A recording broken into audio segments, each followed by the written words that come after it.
Welcome back to the table, everybody. This week we are going to be doing something so delicious, or maybe you won't think that. Okay, I'm here to change your mind about what you may ask. The creme de la creme of summertime, baby. I know that the world is starkly divided. We have tomato people, we have some little bit of tomato people, and then we have me, the queen of tomato.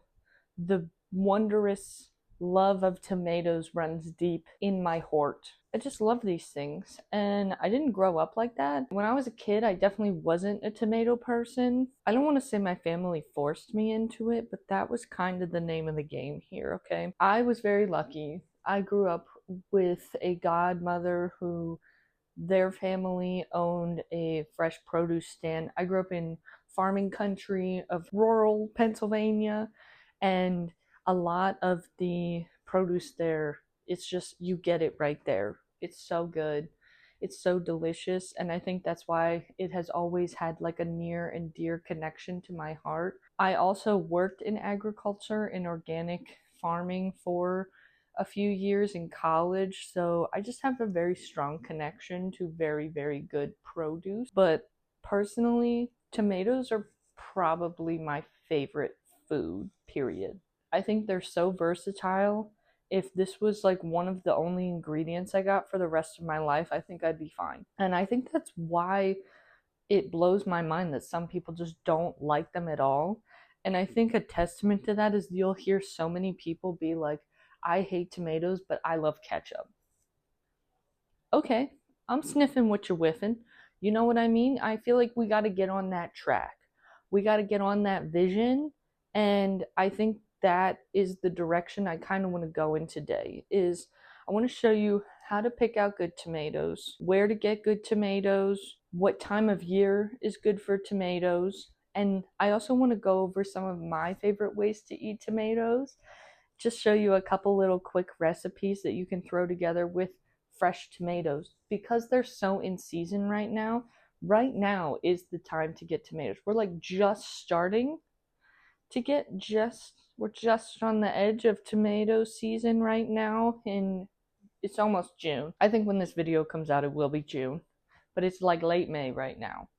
And the only tomatoes that will be available in the mid-Atlantic region where I'm located are going to be tomatoes that people are probably started in greenhouses or high tunnels early on. Your tomato plants at home, if you grow them in your garden, probably went out sometime in the last couple weeks. So they're not going to be making tomatoes yet.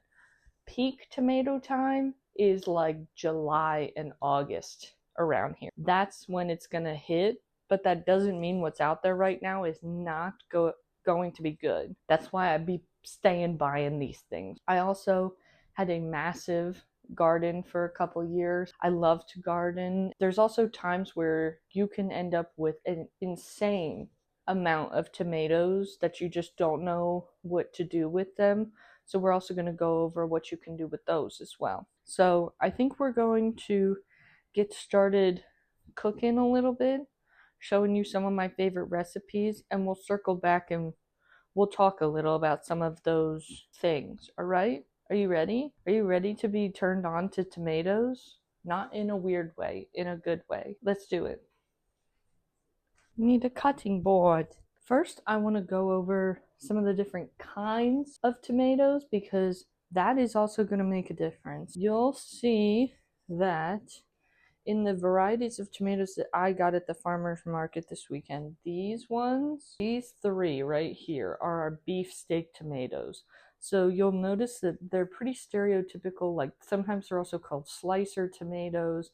They can come in various sizes, and they're usually those ones that you think of for like putting on a sandwich, maybe putting mainly on a sandwich, or just if you're like me, just like slicing them up, right? There are also heirloom tomatoes. Now, these are stereotypically a little funkier shaped. It's a little tougher to get like nice slices out of them, but these are called heirloom tomatoes because they have varieties that go back before we were genetically modifying vegetables. I know everyone's got their opinions about GMOs. I don't have a problem with them. I see the benefits in them. I used to work in GMO research. I trust the process. That's just me. That's just me. Okay? But I think heirloom varieties of plants are really cool. But the reason that they're harder to grow is because they don't have those things that we have genetically spliced into them to work for the modern industrial complex of farming to feed mass amounts of Americans. In your garden, at your local farm stand, yeah, they can make this work. This has all these like weird, funky indents. It grew up around this. It's a little weird. This is not going to have as much yield for slicing as this is. And I think that's why we ended up changing these things about seeds. But heirloom tomatoes have a little bit more depth of flavor to them. They're a little bit different. They come in all kinds of beautiful colors. Same thing with these cherry tomatoes, okay? These probably all did not come from one plant. They probably came from multiple plants and then they did like a varietal mix. In my old garden, I used to grow the kind that were like this little orange color. Oh my god, I could eat these for the rest of my life. Also like those brown-ish color tomatoes, similar to like this, a little bit darker color. You'll notice how much darker that is than that, but it's a little bit more brown. Totally different flavor profile, right? There are also plum tomatoes. Sometimes they're called Italian tomatoes, Roma tomatoes. Those are much smaller. They're usually kind of oval shaped. I used to grow a variety of them called Amish paste tomatoes, and they are much more dense. They tend to be more meat heavy. Those are great for canning.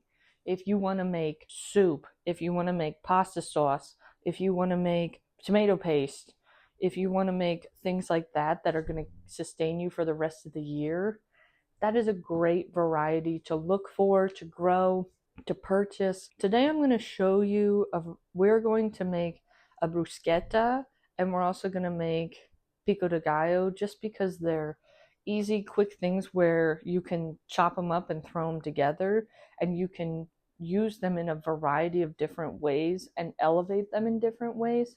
But we're going to use slicer tomatoes for them. You can also use those plum tomato varieties. They tend to have way less seeds in them, and so that makes them a really, really good option for you to use for those types of things, right? The ones like this where they're going to have more seeds in them, these are really good for things where you can cook out the water. That's not saying you can't use these for sauce and stuff, but it's just going to be a different vibe, right? I want to show you what I mean by it's going to have a lot more seeds. Also, things will slice so much easier if I know a lot of people feel like they have to cut tomatoes with a serrated knife. If you just keep your knives sharp, you'll be fine. I promise. This is what I mean by it has so much more seed density. You'll see these big kind of nodules here of the seeds. If you grow your own tomatoes, what I used to do was take really thin slices of my tomatoes, paper thin, you know, like this. Dry them on a paper towel, and then you can pull the seeds out as long as they stay attached. Like here they separated. You can pull them out, and then you can plant those. And one giant plant comes from one of these little itty baby seeds. It's so cool. It's the best. Gardening and farming are amazing things. But you can always use these. It's just you got to think about the fact that they're going to add a lot more water. This part here, also edible. Does anyone really like the texture of that? Not necessarily.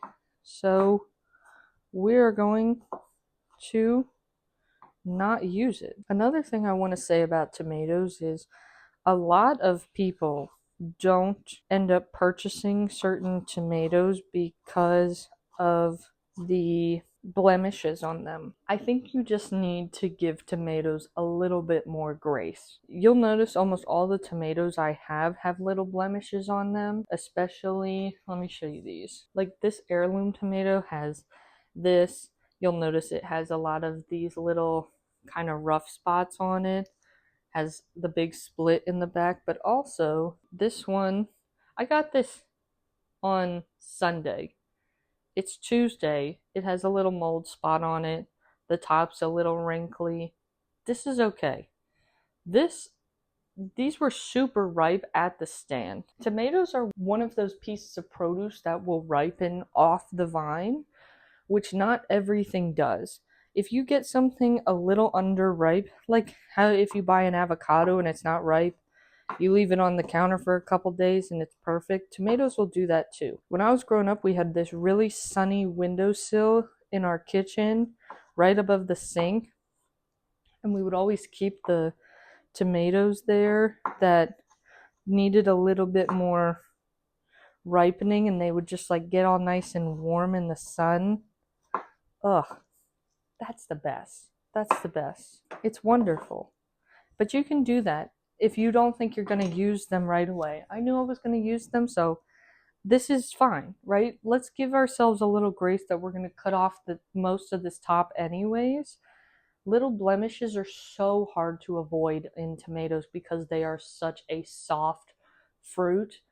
Think about like peaches. Peaches are the same way, where like as soon as you pick them up, they will get a dark spot on them. You have to be so gentle with them when they're ripe. It's just something that I think we all almost take for granted a little bit, that we want everything to be picture perfect, and that's just not the reality of produce. If you've ever grown anything in your garden, comes out a little dirty, funky, little blemishes on it, you still use it, right? I know you're paying for it at the store, but give a little grace to your farmers market stands and things like that. You're either gonna love me or hate me for this. I feel like you either grow up with this or you don't. I'm taking a piece of my homemade sourdough that I keep in the freezer, and I'm putting it in the air fryer so it can get toasty. I'm going to show you the thing I look forward to every summer. Are you ready for this? It's the best. Okay? We are going to take nice toasty sourdough. Look at this spread we got going on here. It's gorgeous. All right? Give it some girth, some thickness, if you will. And then, of course, would this be my house if it wasn't Duke's? If you know, you know. And if you don't know, I love Duke's. It's not the only mayonnaise I use, but it's my favorite mayonnaise I use. Okay? You're going to do a hefty schmear. A hefty schmear. If you're not a mayonnaise person, a light schmear. But if you're an aioli person and not a mayonnaise person, I don't know what to tell you. I don't know what to tell you. That's weird. This is where our heirloom baddies can come into play. You can use Big Buddy Slicer, but our heirloom tomatoes just hit so hard. The reason that I cut so deep is because we're going to have this kind of dense... Is it a stem? I don't really think it's a stem. Okay. See, now we've gotten out of it. But I don't want to abandon this tomato. And our bread is a little funky shaped, so this will work out. We're going to take nice thin. You don't want it too thick, okay? Take our little end here. Make sure we're covering every inch, okay? Can we talk about how beautiful that is? These are like little constellations. Should we have a moment? Should we have a moment about tomatoes right now? How they all have their own little fingerprints? Isn't that beautiful? Okay, back to the sandwich. Sandwich. We have mayonnaise, tomatoes. Here is the key. You have to salt and pepper your tomatoes. I do not care at what point you do this, but anytime you are eating a tomato, if it's in a salad, a sandwich, on its own, salt and pepper, it makes the world of difference. This is my Super Bowl right here. This is my Super Bowl. This is the best way to eat a tomato. No cap. I just love that we have this to eat now. This is the best.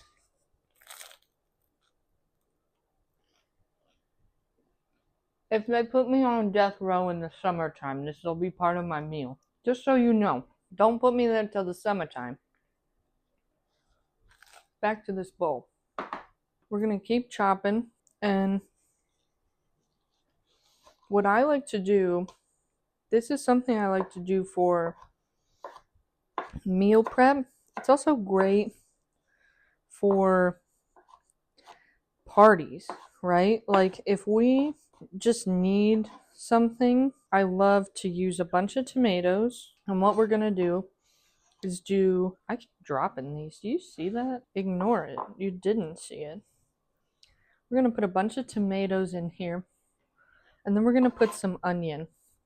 Now, for me, the onion has to be really fine. I think that just really helps it. And I'm going to show you how you can take one batch of tomatoes and onions and use it in 3 different ways. So you chop once and you get 3 outcomes. It's wonderful. Our onions are nice and thinly chopped. We're going to mix these in here. And I always like a 1/3 onion to 2/3 tomato ratio. See how this still mostly, we're getting onion in there, but we're still mostly tomato. This is a good ratio. So we have our base, right? Our tomato onion base. This being over here is very distracting. Now let me show you what the different things we can do with this are. If you wanted to, tomatoes don't keep well in the fridge. Don't keep tomatoes in the fridge. If you buy tomatoes, I don't care where you get them from. Keep them on the counter. Your cherry tomatoes, your big tomatoes, keep them on the counter. Or a troll's coming for you. Let's use some of our meal prep containers that we love oh so much. We can take this out. We're going to scoop out the first little bit. We're just going to keep this as classic pico de gallo. And you'll notice as I scoop this out, there's going to be a bunch of water in the bottom. A lot of more of that's going to form the longer and longer you keep this, right? They do make special containers that will have like a separation from that. So that way you can have if it'll let the liquid go to the bottom. That is a great idea. That probably will help you keep it longer. But I recommend using all this stuff within like 3 days of making it, right? Tomatoes don't keep the best. If you wanted to just keep a big thing of chopped up like this together and then not salt it, anything, you could keep that in the fridge, especially in one of those separated containers, probably for a good chunk of days, maybe like 5-6 days. And then as you need it, just add stuff to it, like I'm going to show you how to. That would be a really good option as well. So we have our little container from the big container. All I've done is add salt and pepper, right? All I'm going to do is add a little bit of lime juice. If I had cilantro, I would add that. Pico de gallo. I have this fat lime. Don't even question it. We're just going to squeeze a little lime juice on there. If I'm really zhuzhing it up for the people, like let's say I'm doing a big batch of pico for a party, I'm going to add probably a little cumin, a little garlic powder to this as well. And I'm definitely adding cilantro. Now, let's say we want to have guac, right? What you can do then, take an avocado, mash it up, take your pico and just add it into the mashed avocado. You're probably going to need to add a little more seasoning since we added this, but it's basically just pico added into avocado. Then you can have both. So let's say you're doing a taco night for your family. Let's say you're hosting a party and you want to add something like this to the mix. You can have your tomato onion mixture stored, pull it out, add the spices in, add your cilantro in, make a big batch of this. Take half of it out with a bunch of avocados. Wow, that one looks incredible. Little baby one, but looks good. Take your avocado. These are a little I like my avocados for guac to be a little more ripe. We're using what we got on hand. This would be good for like a hefty chopped guac. Y'all know about chopped guac? Where it's like instead of the avocado being mushy, it's chopped into squares. I think that has its time and place. You can keep your leftovers. Now you have two different things for two different occasions. Or for the same occasion, just different toppings, right? Then you still have leftovers. What's the third thing we can do with this? Now we're gonna go Italian. I personally also love bruschetta. This is like just a tomato-y topping for bread. It's usually on like a crostini. You can do it up in a lot of different ways. And it's so few ingredients and so simple, and it's meant to make tomatoes shine. You don't dress it up too much, and it tastes way better if you use good tomatoes. So you can see a lot of liquid has been forming in the bottom of this down here.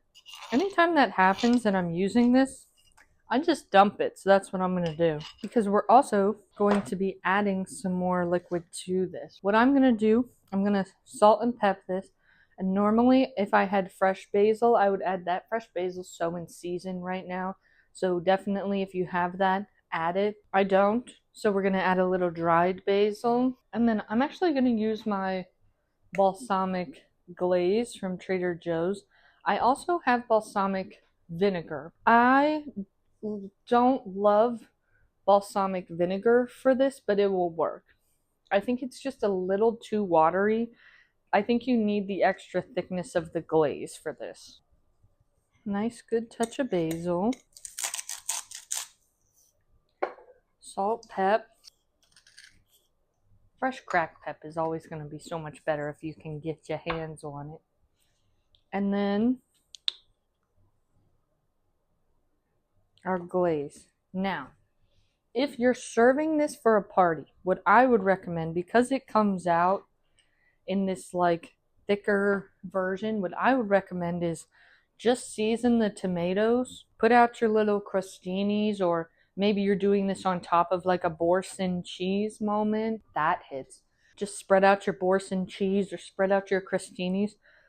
Put the tomatoes on top and then finish by just doing this. Don't mix it. This is going to look so much prettier as opposed to just getting it all mixed in like I'm going to do here. Now you could always mix it in and add more to the top.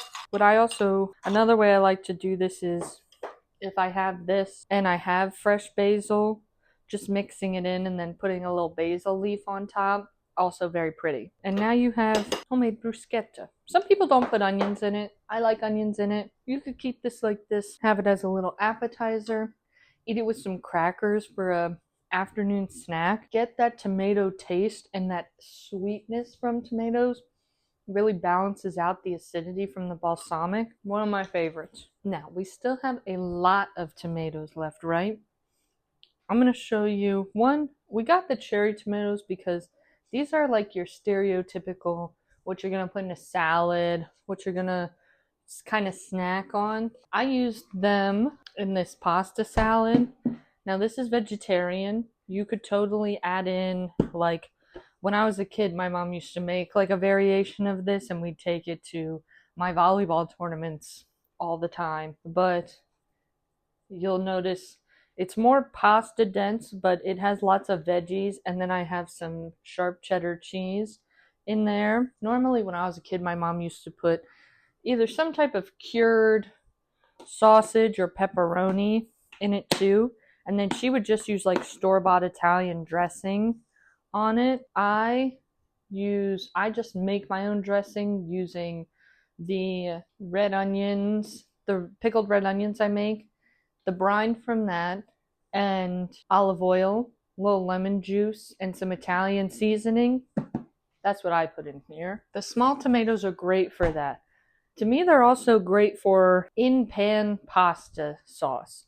So like if one night I just want to have a quick pasta, but I don't have any tomato sauce, you can take cherry tomatoes and just really cook them down, let them blister and break down a lot. They are great for that in a pan rather than something like a big slicer tomato.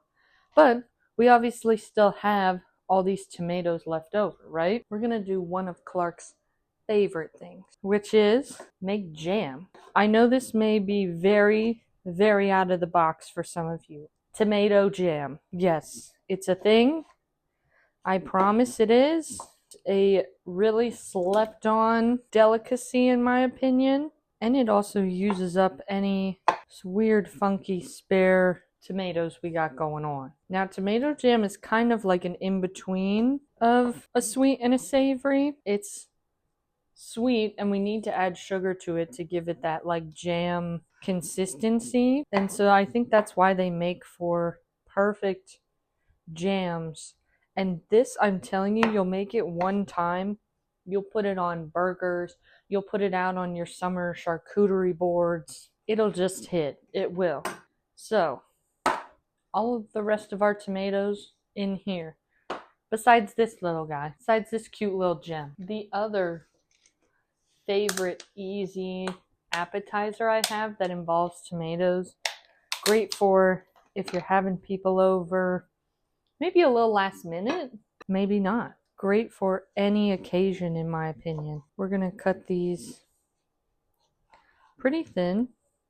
And you want a smaller tomato because we are gonna keep these whole, right? And you've seen it before. We're gonna make caprese salad. Now, I don't like whole basil leaves in mine.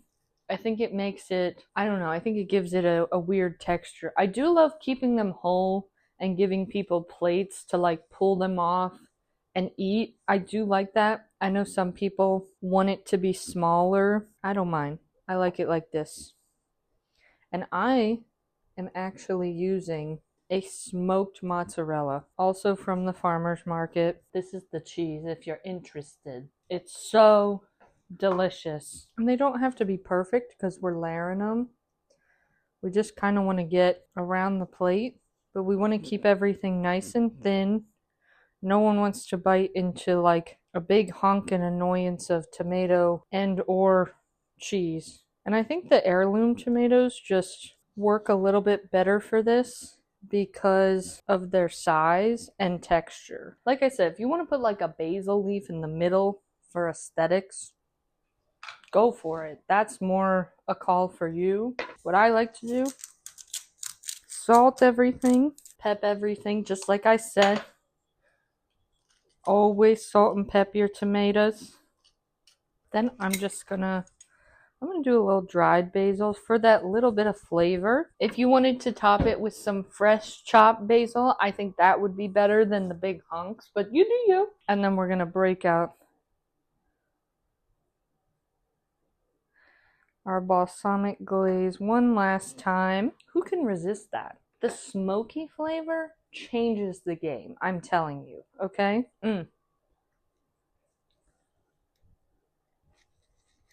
Wow. Do that.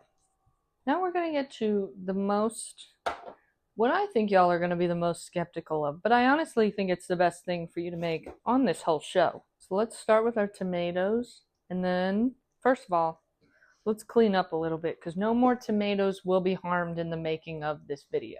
Now this recipe, not my recipe, I'll always link it in the description below the video like I always do. This recipe's from the Suburban Soapbox, and it starts with our fresh tomatoes.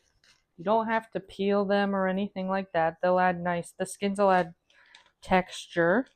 And then we're going to add 3/4 of a cup of light brown sugar. I know you're already off the rails. It's going to get worse. It's going to get worse, I promise. Next, we're going to add in 2 tablespoons of apple cider vinegar. For once I am measuring, I know. Crazy. Okay. Then we're going to add in a tablespoon of ginger. If I don't have fresh ginger on hand, which I usually don't, I usually swap it out for this sushi ginger. I really like this. It definitely has a little bit of acidity from the fact that it's the sushi ginger. I find it to be a good substitute that stays in your fridge for a lot longer. And I'm just gonna finely mince this because we want this to melt. We want this to just blend right in. That's like a tablespoon. Okay. Ginger, apple cider vinegar, brown sugar. Next. All we have left are the spices. And believe it or not, we're doing cinnamon, clove, and then just salt and cayenne. Now we're not doing a lot of each, and we're really gonna tone it back on the cayenne because I don't want this to be very spicy, but I do want it to have a nice little kick to it, okay? So we got clove, we got cinnamon, we got our cayenne in there, and then some salt. And then I'm just going to put this on the stove, and I'm just going to let it cook down till it's thickened. It's really, really basically homogenized. And then we'll put it in a jar, and I'll show you the final result. She's just bubbling away. Bubbling her little heart out. Looks good. You can see it's getting a nice dark color, but I'm waiting for a lot of this to break down in it for it to really thicken up. I'll show you that more towards the end, but for now I have it on a medium high heat, and I'm just going to let it keep cooking down more and more, just like regular jam. Just keep an eye on it, keep stirring it so it doesn't burn on the bottom. It's been about 40 minutes.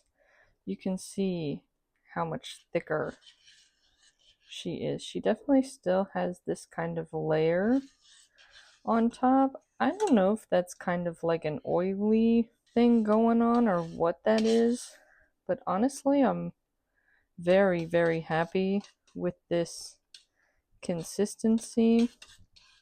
So I think we're gonna take her off the heat and jar her up. Mama, she's looking gorgeous. Do you see how much she's reduced?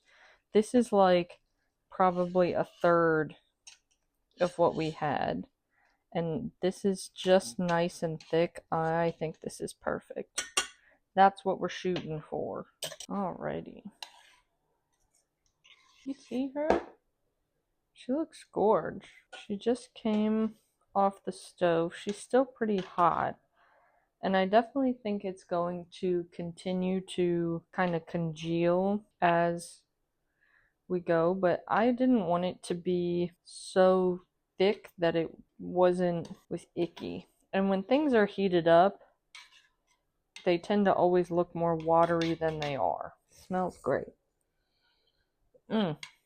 Okay, so we are going to move her to a jar. Let me get a little trivet out. My never-ending dilemma is that I really only have small jars. So we're gonna do small jars of jam, because I think this is gonna be more than one little one, right? The color is crazy. Do you see that?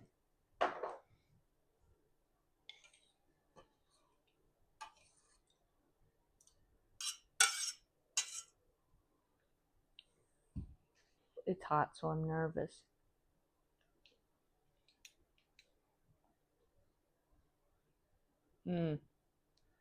I will say, I added in more cayenne, so it's good and spicy. I don't know, I was thinking about it, and then I was like, yeah, I think I do want it spicy. If you don't want it spicy, just tone it back on that, but making it spicy, it's very good. It's very good. We made a little mess, nothing crazy. And there's our tomato jam. Now, well, I'm gonna let this cool, and I have a party coming up in a couple weeks that I think this is gonna be perfect for. But I just wanted to show you some different things you can do. Maybe later in the season when we can get second tomatoes, I'll show you how I really love to make pasta sauce. I also really love to do that with canned tomatoes. Tomatoes they're so versatile, and y'all have been sleeping on them.